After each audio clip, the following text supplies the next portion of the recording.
You are listening to The Underground Subway with host David Alston, a podcast dedicated to giving you the strategies to live a free and better life. Here is David Alston.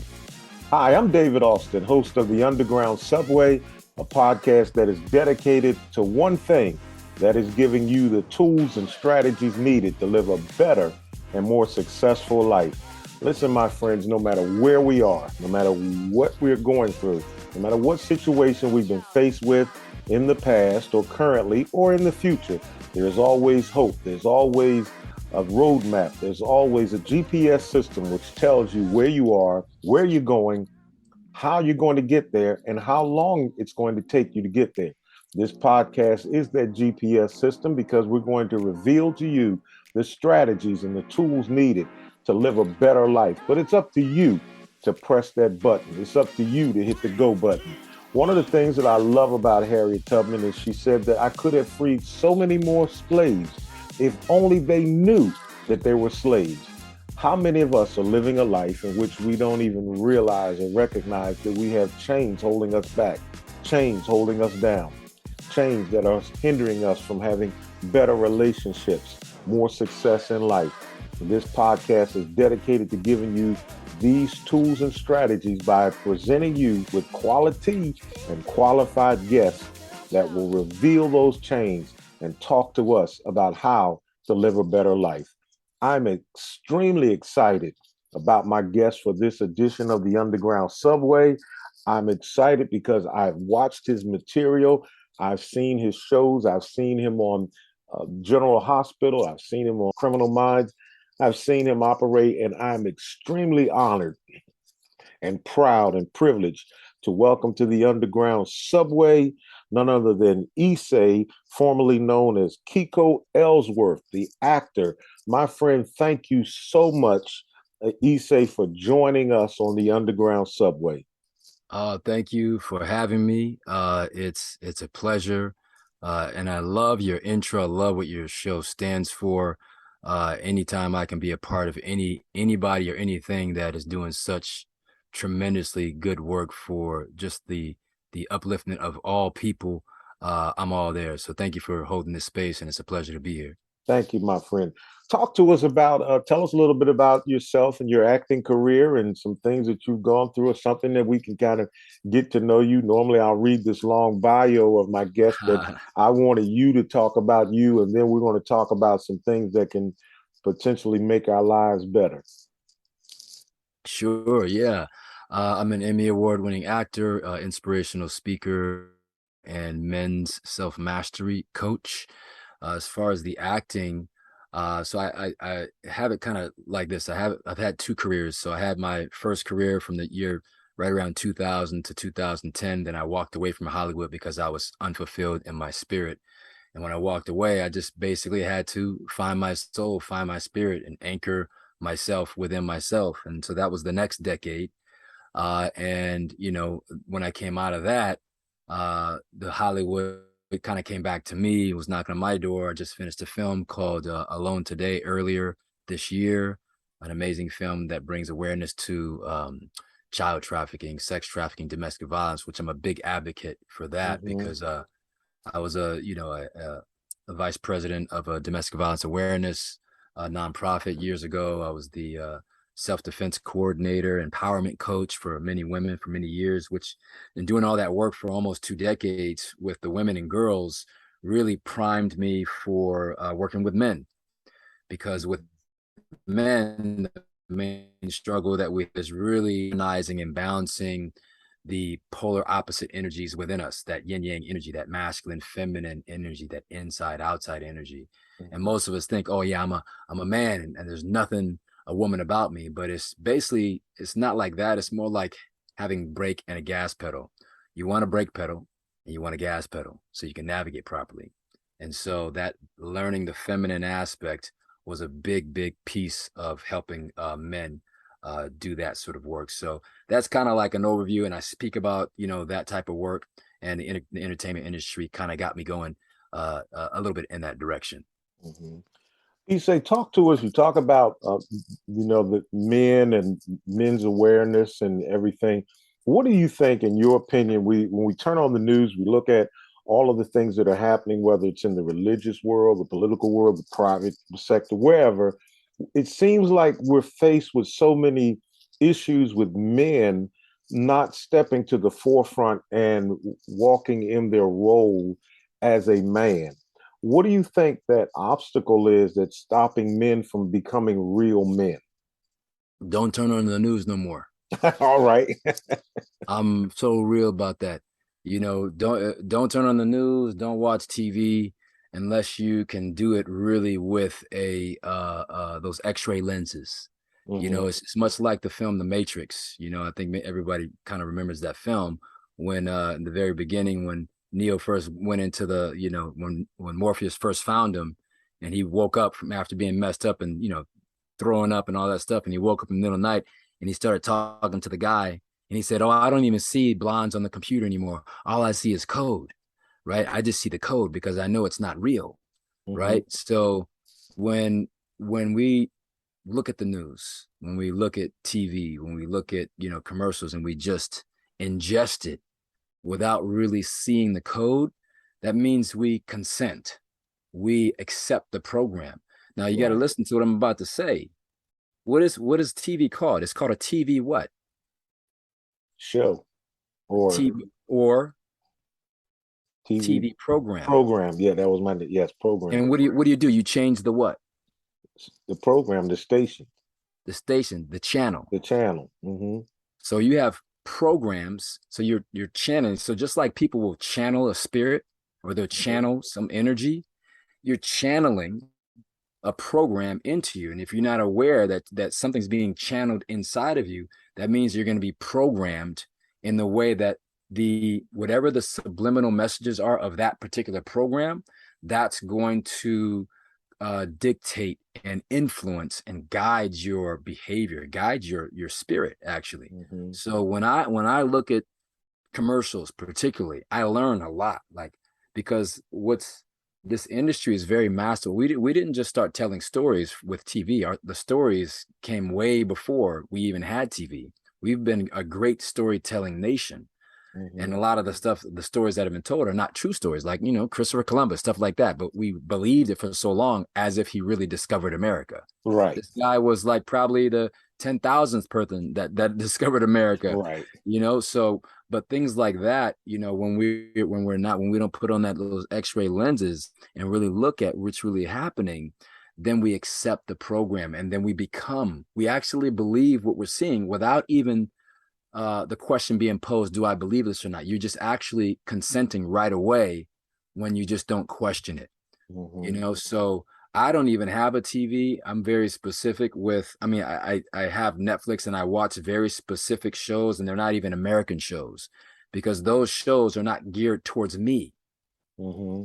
They're geared towards, say, for example, I'm watching a Chinese show right now. They're geared towards people in China. So if it does have programming, it's not programming pretty much that's really geared towards me or targeted towards me.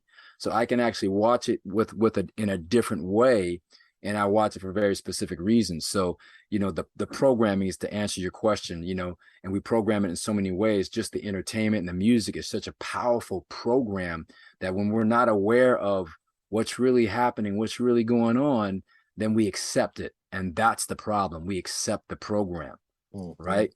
Right. So that's really what's confusing us, largely, as opposed to giving us clarity on who we are as men. Most of us think that we've evolved from apes, or that we're just these human beings, as opposed to a divine being from God. That's a divine being, right? That's in Right. these human bodies having an experience. We may think that in our mind, but if we accept these programs on the TV and the school and things like that are telling us otherwise.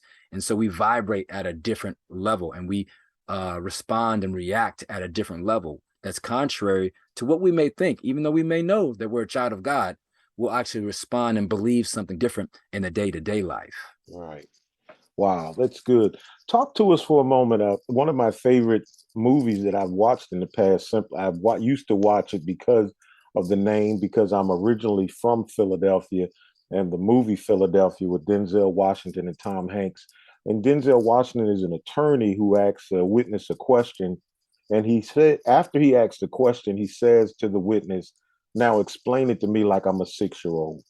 Explain Mm, it to me like I'm a 6 year old. He say, what is the role of a man? mm. Oh, thank you. That's the best question. I got chills from you just asking that right there. Thank you. And I like to go just a little step further and answering the question of what is the role of a divine man? Okay, Because yeah, I don't think that a man, as we are evolving as a species, is really embodies enough of what the answer is. So what a divine man is, firstly and foremost, is a man where everybody can feel safe around him, where a woman can feel safe around him, where children can feel safe around him. But how do they feel safe around this man, right? This man is spiritually connected. He's getting higher guidance. It's not just him and his ego running the show. He's actually, surrendered to a higher guidance. He disciplines his mind. So he looks at himself again, he looks at himself in a way that he thinks about himself right. So positive thinking about himself. He understands who he is. He doesn't have negative self-talk. It may take time to get to that, but that's fine. He thinks about himself properly. His emotions, he has a healthy emotional world happening in his heart, in his body. He doesn't just have his emotions, popping off like firecrackers all over. He disciplines himself and he puts himself in check. And then his physicality falls in place after that as well. He sees the divinity in himself. So if he can see the divinity in himself, he can just see the divinity in a woman. He listens to a woman, he listens to children, he listens to the bum on the street. He sees the divinity in everything here. So, first and foremost, you know, a divine man is a man that you can trust and you feel safe around, and you can trust him to lead you in the proper direction in life overall. wow, wow. So what do you think about this divine man?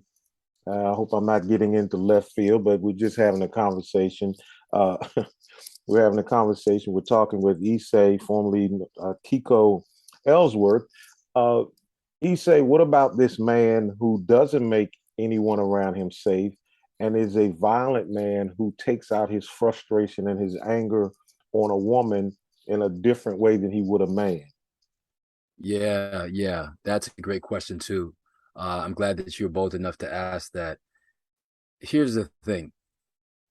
We Many of us have been that violent man in some way, shape, or form, even if it was just spiritually or psychologically or emotionally.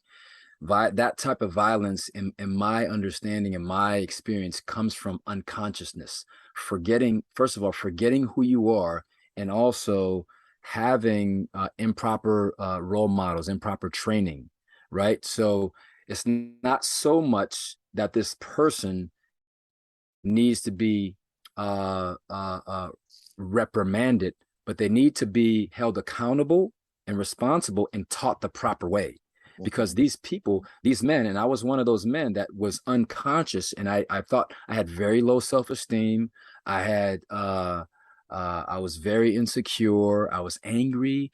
I was frustrated, and it was all going on inside of me. But until I learned, certain tools, I shifted my identity. I had support of other those around me until I learned more about what was going on with me. That alleviated that volcano that wanted to explode in me. Like these guys, they're like a volcano that's steeping and it's exploding. It's out of control. But we need to be taught, we as men, and this is the work that we do, the tools, how to talk, to be in brotherhood with other men, to learn how to actually position people in your life so you actually have male role models that you can actually model yourself after, a brotherhood that you can talk to, understand that you're not going through this alone, learn a few tools like, breathing techniques and things like that, where you can actually learn how to manage your stress and let go of some of that steam, and be a part, like a big thing is being a part of a brotherhood, so you know that you're not alone, so you can get some help. Most of us guys just go at it alone, and that's hard. It's very, very hard to try to figure out life on your own. Hmm. Very few people can do that, the Right. Buddhas or whatever you believe in, do stuff like that. But like this is we need support. We need help. It's a schooling. It's a schooling to become a man and a divine man. So being able to get that support is definitely key for a man to be able to transform, because any man has a divine man within him. That man that's angry and doing those things, I believe those men have the most potential to do good if they can have the courage to go within to transmute that. One of my mentors, Dr. James L. Beard, was one of the worst domestic violence offenders. Like, I mean, it was horrible. And so looking at him, if he didn't come full circle, looking at him halfway when he was only half, you'd be thinking, oh, this guy's need to be locked up. I mean, nothing good about him. He, Hmm. beat up his wife, choke her out, she'd pass out, he'd throw cold water on her, wake her up, and do it all over again. You'd be like, this man is evil. You would think just lock him up and throw away the key. But now, if when you have the courage to keep persevering, and you have some role model people that'll help you, the ones that actually go deeper into the darkness have the ability to shine the most. Dr. James L. Beard has one of the most, actually the most successful violence prevention programs in the correctional facility, because he actually did that. He can look at somebody that's putting his hands on a woman and say, hey, why are you going through such and such? And the guy will give an answer. He's like, nah, that's not it. You got to go deeper. Hmm. What happened when you with this, that, and the other? Because he experienced it, right? Right. So when these men that are doing that, they are thinking that this behavior is actually who they are, and it's actually not who they are. If Hmm. they start to realize, like, wow, you mean that I can actually, I'm more than this? You mean that I could actually be something great? I can transmute these pains and these mistakes that I've made into gold and wisdom? Absolutely. It's only because, like, I've cleaned up my mistakes and transmuted them into gold. All wisdom comes from your experience. That's right. All the experiences, your bad experiences, your mistakes, putting hands on a woman, all this other stuff. If you can have the courage to look at those experiences, look at those mistakes, and be in integrity and clean them up, you'll actually be able to extract your own wisdom so you can deliver it to the world. But if you don't look at them, Right. that's halfway around your circle. You're going to be caught. But if you Right. can really see that every single challenge is a spiritual lesson, every single challenge is a spiritual lesson, a test to Hmm. see if you can extract the gold from it, the teachings, the learnings. So if you can have the courage to look at those mistakes, and be able to transmute them and say, well, let me clean this up. Let me say I'm sorry. Let me go to God with this. Let me put some prayer on this. Let me get some support on changing my ways, on becoming who I truly am. Let me shed this shell. Let me shed this caterpillar being, and let me evolve into the butterfly that I truly am. Because every single man is a divine man, but you got to do the work to excavate him. Because he comes out, when you first start excavating, he's like a zombie getting out the grave. He's like, oh, I don't know. He's walking around all like this, right? Hmm. But then he starts moving, and then he starts getting into your flow. But every single man has a divine. You can't point to one man that said that you can tell me wasn't made by God. And if God made him, that's a divine man in there That's waiting to right. come out. But we got to do the work. That's right. Uh, Issa, talk to us for a moment about what is the difference and the is it important to clean our inner circle versus loyalty? And what I mean by that is I have an inner circle of friends that are very close to me, and I realize that this inner circle is not beneficial to me. But oftentimes we don't clean our inner circle because we Mm-hmm. feel loyal to my friends, Mm-hmm. that inner circle. Talk to us for a moment about that. Well, here's the first thing we start off with. This will fix the entire thing, and I can really, really easily. Who are you really supposed to be loyal to first? Right. Loyal to God first and then yourself. Exactly. Right. So, and when those are in integrity, how you respond and how you actually treat those people, or what you say, or the conversation that you have, because you got to have a lot of conversations. Right. And when people sin, right, that's just not being in integrity or in alignment with yourself. So if someone is loyal to God, let's just say, because that's the train of thought we're doing right now. If someone's loyal to God, that means that, you know what, I'm going to always be, loyal to God in the way that I see fit, this boom, right? And I'm loyal to myself. I'm always true to myself, my needs, my desires, the healthy environment around me. I want people that support me, that love me, and I can pour into them and they pour into me. If you stay true to those things, right, and then you see something that's out of integrity, you're going to do one of two things. You're going to say, hey, first of all, I'm going to have a conversation. Say, hey, you know what? We're experiencing something a little bit different here. This is what I'm going for. And so maybe you don't know you're doing this, or this is my experience of it. But maybe we can we harmonize this? You always got to have a conversation, I believe, first in most cases, right? And then, maybe a couple more conversations. And if that doesn't harmonize, then you have to make a choice, just like running a company. You have to make if your department B is losing money, you can say, we got to either fix department B, or we got to get rid of department B, or put it in its right, whatever. Right. If you've had these conversations, if you've done, now that's the work. Now this is where people just, they never even get that. They're not loyal. Let's just say loyal to their creator, or loyal to themselves. Right. And then they want to be loyal to number 3, but you forgot about number 1 and number 2. Correct. Right. And if you're lower to number 1 and number 2, then you actually have to have the courage to actually, have those conversations. You have to have constant conversations with people. You have to become a very good communicator, at least on a simple level, to communicate your needs and your desires. Because you have to, it's our responsibility to create a healthy environment around us. Otherwise, we can't even give to our friends that we're trying to be loyal to, right? If we're not even healthy ourselves, our cup is not even full enough to be able to pour into our friends. So how are we even being loyal to them when we can't even show up properly? That's right. We got to shine our light. That's right. We can only shine our light by being connected to the source that created us and being true to ourselves. Like, that's my saying. Once you have you have everything. Once you have you have everything. That's all you need. Everybody's got that light, but you got to just you got to work for it. You got to work for it, because we live in a very toxic environment here. TV, air, water, food, GMO, you name it, right? Porn, TV, sex, violence, constantly.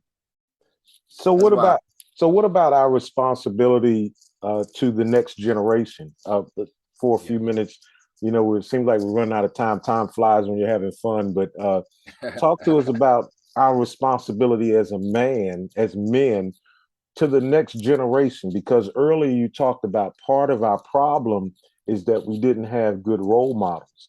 We can't use that, in my opinion. Well, I'm doing an interview with you, so I'll ask the question.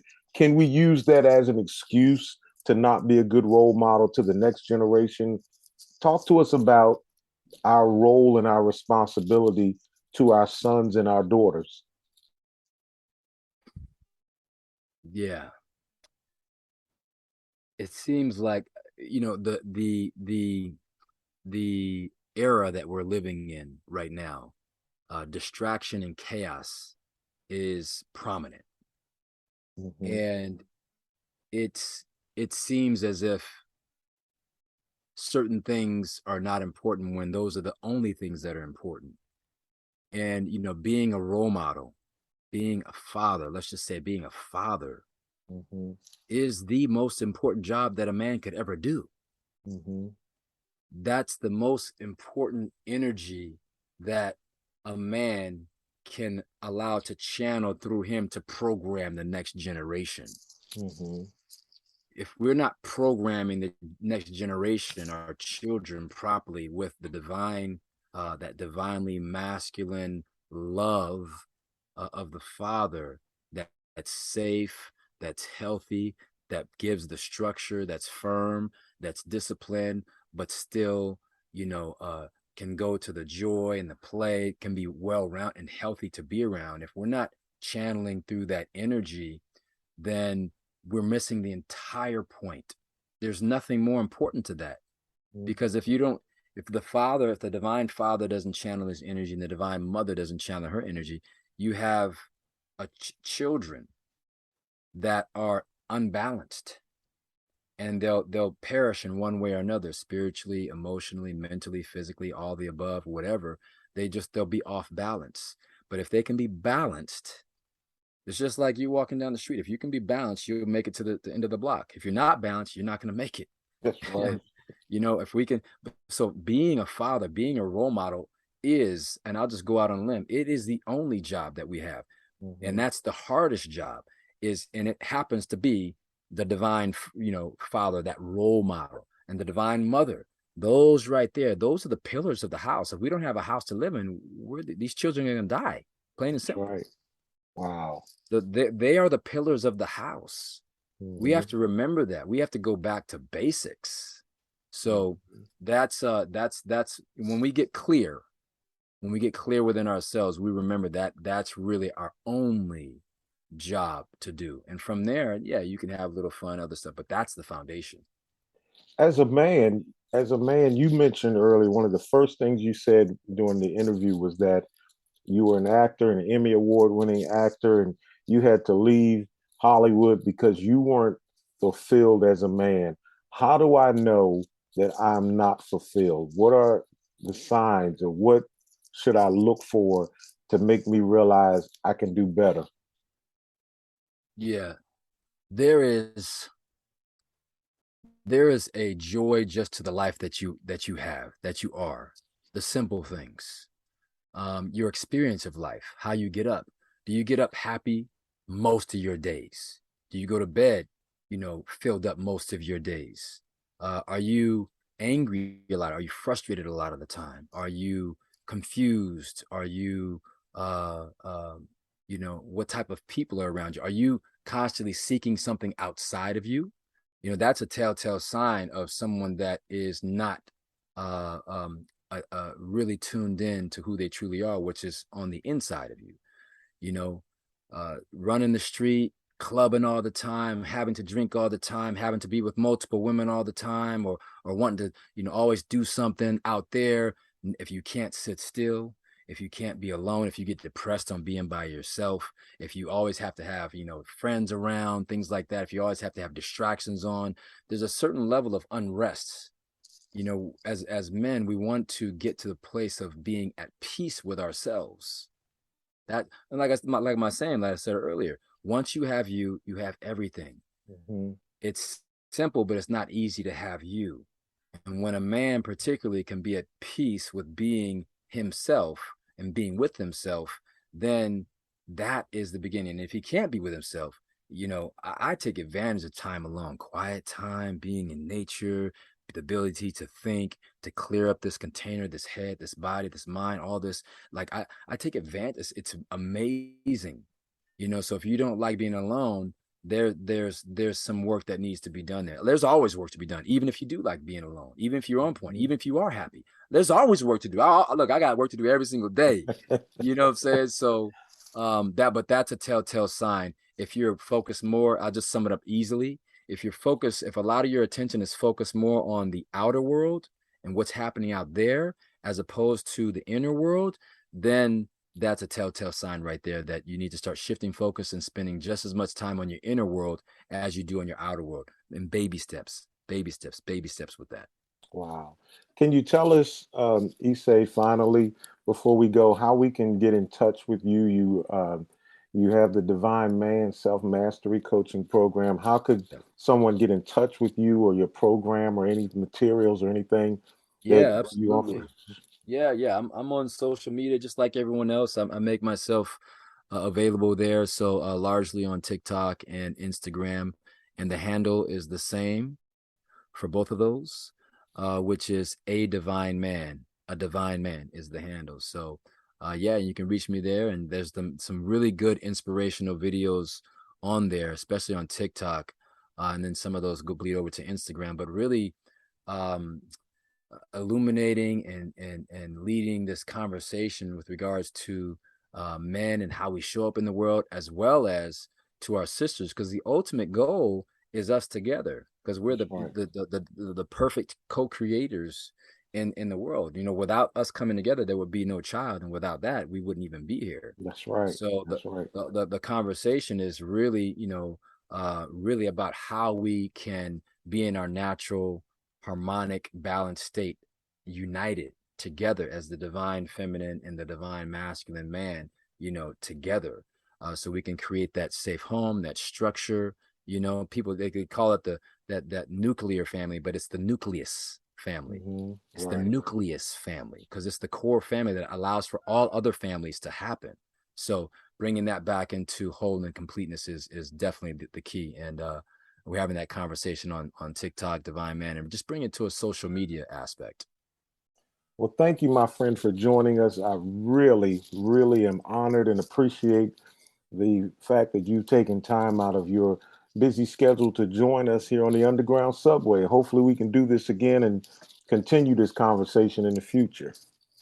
That would be amazing, because I love your questions. You asked those what can be challenging questions, but I love how your fearless approach, and you're illuminating these things to make a real difference. It's my pleasure. I look forward to doing it again. God bless you. God bless all the viewers. Wishing you peace, prosperity, and divine protection from your brother and the Divine Masculine Collective. To all of our sisters out there, particularly our sisters, we love you. We apologize. Thank you for being so patient with us, but we are here. We are back now. We love you, and we are taking up the proper space and doing what we're supposed to be doing as well. And so thank you for your patience, and we love you.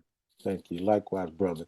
To our listeners, I want to thank you for joining us. I certainly don't take it for granted that you've taken time out of your schedule to listen to this edition of the Underground Subway. Another special thank you to our guest, Issei, formerly Kiko Ellsworth. I want to thank him for joining us, Emmy Award-winning actor, for his wisdom, his insight, and his motivation for all of us. And I want to thank him again and thank you for joining us. I hear the music playing, which means that this edition of the Underground Subway is pulling into the station. We are approaching Destiny Avenue and Purpose Boulevard, which means it is your turn to get off this train. But guess what? There's another one coming in the future real soon. Listen, everyone, before we end this edition of the Underground Subway, I want to challenge you tonight before you go to bed. I want to issue a special challenge. I want you to find a mirror. I want you to look yourself in the eye. And I want you to talk to yourself and ask yourself a very meaningful question tonight. I want you to ask yourself, today, did I do something to work toward my purpose? Did I do something to work toward being the divine man, the divine woman that God has called me to be? Or did I simply waste another day? Think about that. We've got no more time to waste. I'm David Austin, host of the Underground Subway, and I'll see you next time right here. Have a great day today and an even better day tomorrow.